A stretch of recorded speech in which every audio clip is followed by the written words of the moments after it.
Welcome everyone to the Deep Dive. Hello there. It is Wednesday, May 28th, 2025. And wow, we have something really special for you today. A very specific day indeed. And some, very important class notes to look at. Yes, absolutely. We are diving deep, really deep into the notes from group T247. T247. It's you, Tiago, Mario, and Douglas. Our amazing students.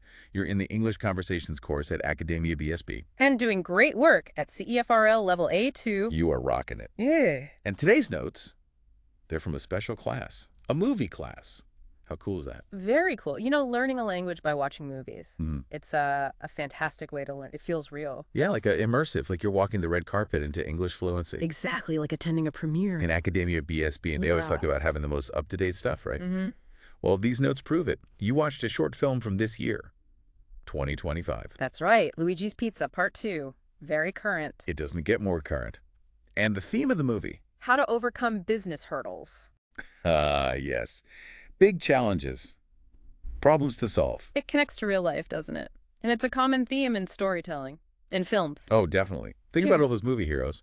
They always have something big to overcome, right? Yeah. A struggle. Like Luigi in the film. Precisely. A relatable struggle.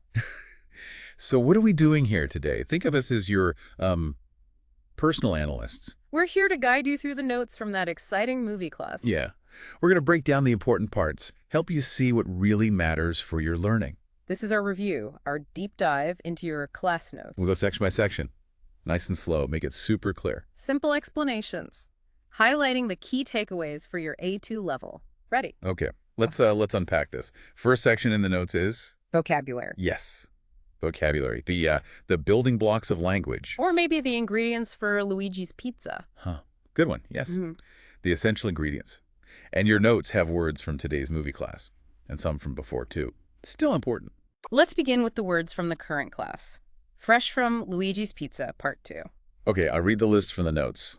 Trying, gonna, guilty, wanna, to afford, to shut off. Might be struggle, keeping up, sell, anyway, ranch, owe, rate, higher, honey, hurry. Seasoning, dressing, blends of spices, barbecue, ranch, ketchup, pepper, onion, blends of spices, shrug, sigh, grin. Wow, lots of good words. Let's look at a few key ones. To afford, what does that mean? To afford. It means like you have enough money for something. Right. If you can't afford it, you don't have the money. Like Luigi may be struggling to afford the rent. Exactly. And struggle. That's another important one here. Yes. Struggle means to, well, fight against something difficult. To try really hard. Luigi's facing a business struggle. A difficult problem he's fighting. And seasoning. Seasoning. It's like dressing or blends of spices. Yep. You know, like salt, pepper, garlic powder, things that add flavor. Your notes list quite a few. Black pepper, cinnamon, and ranch shows up twice. Yeah. Maybe ranch dressing is Luigi's secret ingredient. Or maybe it just shows how many different flavors language needs too. A good point. Now let's look back. Vocabulary from a past class. Your notes have some activities. Oh yeah, practice time. Like warm-ups for your English brain. Activity 1, multiple choice. Okay. First one. Rehab. What is it? The notes say, a rehabilitation center, a place people go for help. Good. Next, what word means an offer? Maybe a business offer. That would be proposal. A proposal is an offer. Correct. And the moon. Easy one. A satellite in the sky. Definitely not food. Definitely not. Okay, activity 2 was matching. Right. Ambiguity, that means. And not clear can have two meanings. A bit confusing. Miniature city. A small model of a city, like really tiny. Nosy. A nosy person. Always wants to know others' business. Ask too many questions. Midday. Simple. Another word for noon, 12 o'clock p.m. And work supply. The tools or materials needed for work. Stuff you need for your job. Good. Now, activity 3. Fill in the blanks. The notes give the answers. Let's read them. Okay.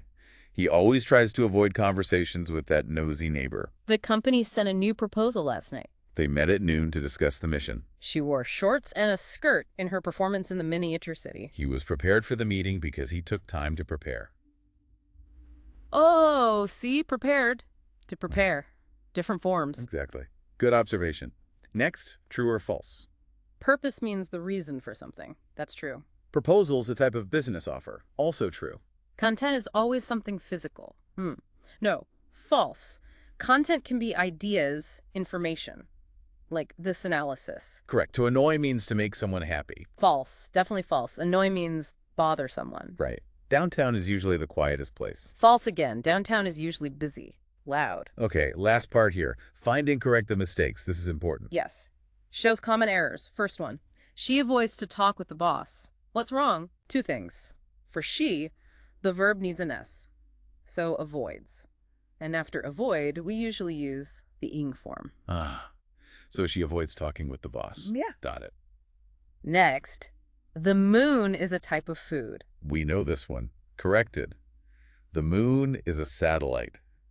It was a meaning mistake. He was very nosy and no one liked him. Needs past tense. He was very nosy and no one liked him. Liked. L-I-K-E-D. Good. They meet in the downtown at midnight. Prepositions. We say meet downtown. No, in the.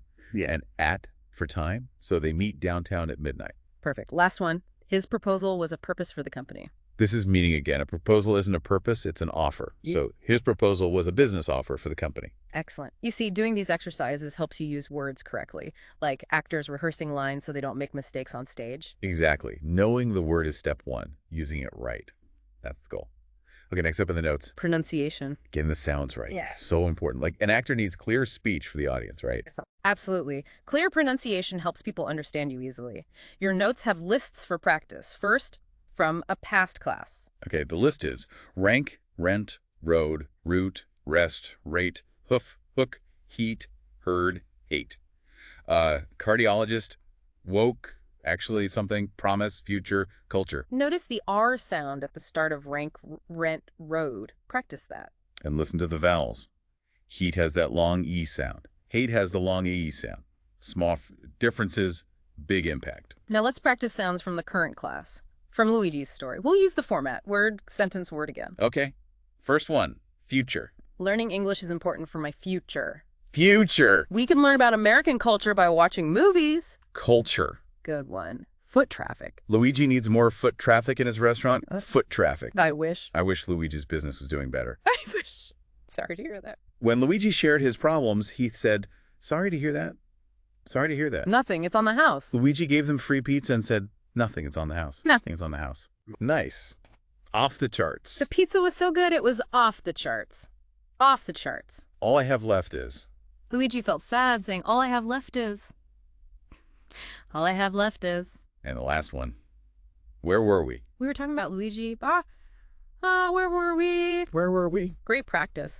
Saying these words and phrases clearly makes your English sound, much more natural, like you've rehearsed your lines. Moving right along, the notes mention use of language. Use of language. This is where everything comes together, right? Like, using words and phrases and, actual conversations. exactly. It's about connecting the vocabulary, the pronunciation, the grammar to how people really speak, making it sound natural. Not just reciting lines, but really talking, performing. This section usually involves role-playing, practicing dialogue. Yeah, the notes mention that. Now, for this specific class, the notes don't list the exact phrases you practice role-playing with from the Luigi movie. That's okay. But the purpose of this section is key. It's about practicing spontaneous conversation, using English to interact, right? Like improvisation and acting. So even without the exact phrases here today, remember that this part of your class is where you practice actually using the language to communicate.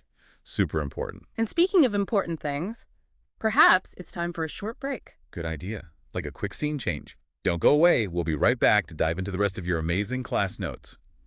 And we're back. Welcome back to the deep dive. Hello again. We are analyzing your class notes from that special movie class, all about Luigi's Pizza and overcoming those business hurdles. Before our short break, we covered vocabulary, the words, and pronunciation, the sounds.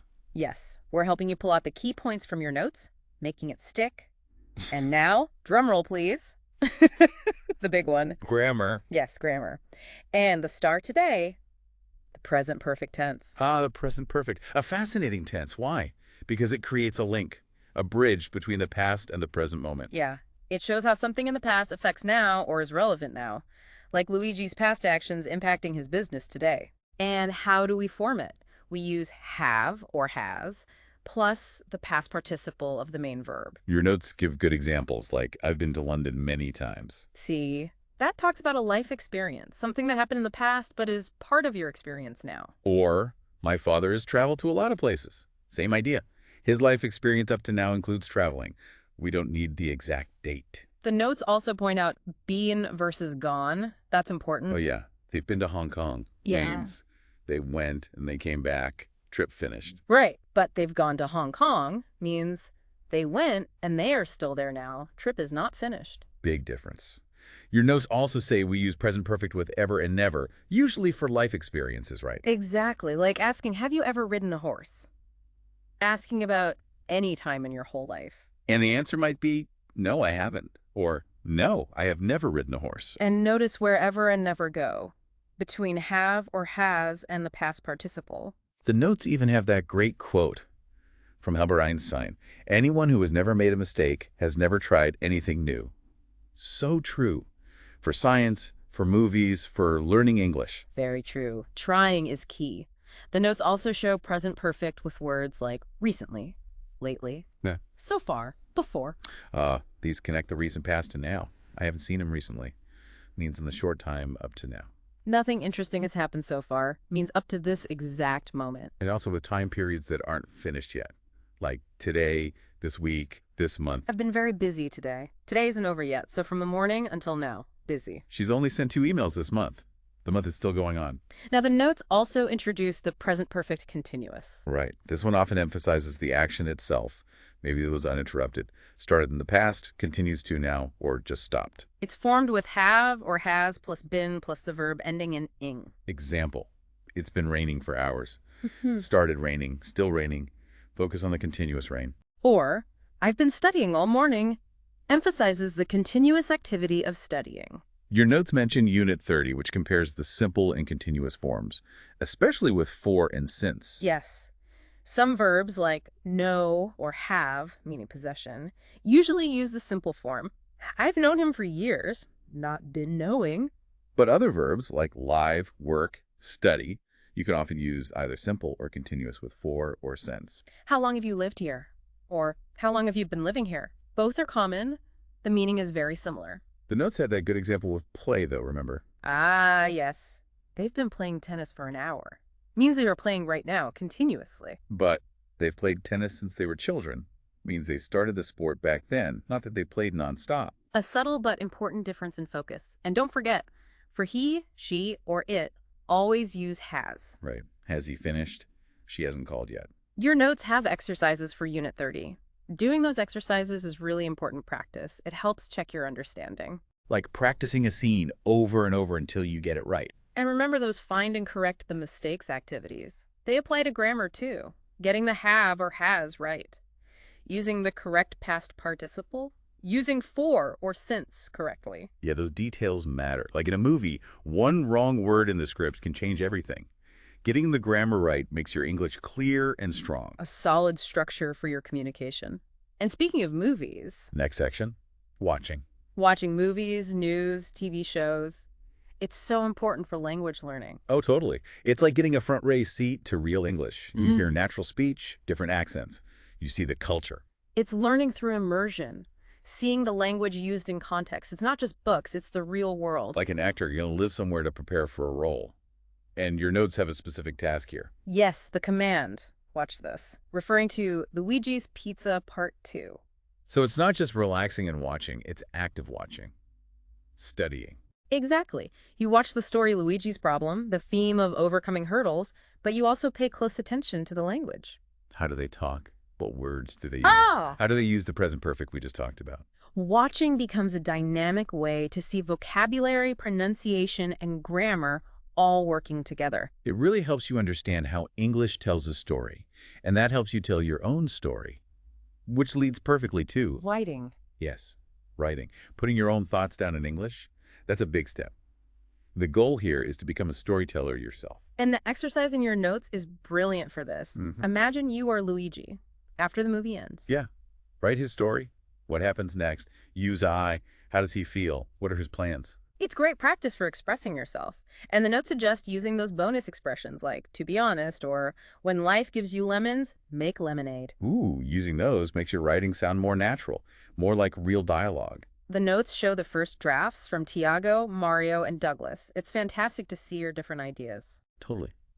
Tiago thought about a bank loan, his daughter's ballet. The teacher's feedback helped shape it into dialogue, making it sound more real, encouraging feedback too. Great imagination.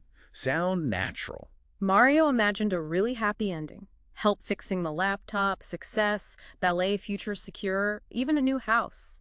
The teacher loved the creativity, the happy ending, and guided him towards dialogue format too. Wonderful job. Creative ideas. And Douglas had practical ideas, help with rent, marketing, fixing the place, that cool skateboard event idea. The teacher encouraged him to make it sound like real conversation, like writing a movie script, bringing characters to life. You see how the feedback guides you. It helps you make your English sound more natural, more like real people talking, like script writing. You're learning to bring your own English stories to life. Now let's try something fun. How could you add some of the new vocabulary from today's list into your Luigi stories? Good idea. Let's suggest one simple sentence for each. For Tiago, with the loan idea, maybe Luigi could think. I really struggle with this decision about the loan. Or, getting a loan might be the only way to afford everything. Nice. For Mario's happy ending story, maybe Luigi says. Wow, we're finally keeping up with all the bills. Or, I couldn't afford ballet lessons before, but now. Excellent. And for Douglas, with fixing the place and the event, Luigi might think? That old paint made the place look guilty of being run down. Or, we had to shut off the water to fix the pipes. Using the new words you learn in your own writing, that really helps you remember them. It's like finding the perfect line for your character. Okay, English superstars. Let's talk about the group's performance overall, like checking the reviews after opening night. Your class stats. The numbers show some great progress. Your comprehensive lexicon repertory, that's a big phrase for words, you know, is 816 words. 816. That's fantastic for A2 level. Your vocabulary is growing. Your oral fluency and speech engagement span, 60 minutes. An hour of speaking practice. Yes, using your voice. Talking is so important. And listening wavelength, over 2 hours and 29 minutes. That's a lot of listening exposure, hearing natural English. Now, there's one stat here. Phonetic deviation ratio. 100%. The notes don't explain exactly what that measures. It's unclear from just the notes. Perhaps it means 100% effort, or attempting all sounds. We can't be certain from this source. Right, but let's focus on what is clear. You're learning words, you're speaking for a good amount of time, you're listening a lot. That's excellent progress. Absolutely. And the writing drafts from Tiago, Mario, and Douglas show you're thinking creatively in English, using the language. That's huge at A2. You're overcoming your language hurdles, just like Luigi tries to overcome his business hurdles. It's happening. And this progress happens because of the teaching methods. Your notes list the bibliographic references, the ideas behind the classes. Yeah, these fancy names. Task-based language teaching, Ellis, 2003. That just means learning by doing things, like writing Luigi's story. Sociocultural theory. Vygotsky, 1978. Learning happens through talking and interacting with others. Your teacher, your classmates. Genre-based pedagogy. Highland, 2007. Learning different types of English, like how to tell a story versus how to maybe write an email. And the lexical approach. Lewis, 1993. Learning words and phrases together, like chunks, helps you sound more natural. So these aren't just random names. They explain why your classes use movies, writing, talking, because research shows these methods work. They help you learn effectively. It's all designed to help you succeed. Okay, language champions. You know what comes after a great performance or a tough training session in a movie? More practice. Got it. Homework time. But think of it as your training montage. Essential practice. Your notes list 3 tasks. Homework 1, find expressions from the movie, part 2, and explain them. Become a language detective. Homework 2, do the grammar exercise. Practice that. Present perfect. Get those have-has and past participles right. And homework 3, write down your version of what happens next for Luigi. Continue his story. Be the writer. This homework helps you lock in what you learned. It prepares you for the next step, the next challenge. And what is that next challenge? What's coming up? The notes give a preview. UPCMing linguistic scope. Get ready. We're going international. You'll be exploring American culture and idiomatic expressions. Ooh, idioms. Those phrases where the meaning is totally different from the words themselves. Yeah, like understanding culture helps you understand the language. And idioms are a big part of sounding natural. Native speakers use them all the time. They add color and personality to conversation. So next time, we dive into American ways. And maybe learn why someone might say, break a leg before a performance. What could that possibly mean? A good question. Something to think about until next time. You know, thinking about movies, And stories like Luigi's, they teach us so much, don't they? About facing problems, about not giving up. Learning a language is a bit like that journey. There are challenges, hurdles to overcome, new words, grammar rules. But it's more than just knowing the rules, isn't it? It's about using the language to connect, to share your ideas, your story. Like the best filmmakers know, the connection, the communication. That's what truly matters. Which brings us perfectly to the most important idea, the heart of Academia BSB. You ready? Ready. Here it is not only about the language. It is all about communication. Thank you so much for joining us on this deep dive into your class notes today. You're all doing fantastic work. Keep practicing, keep learning. Keep watching, keep writing, keep talking. You've got this. Goodbye for now. See you next time.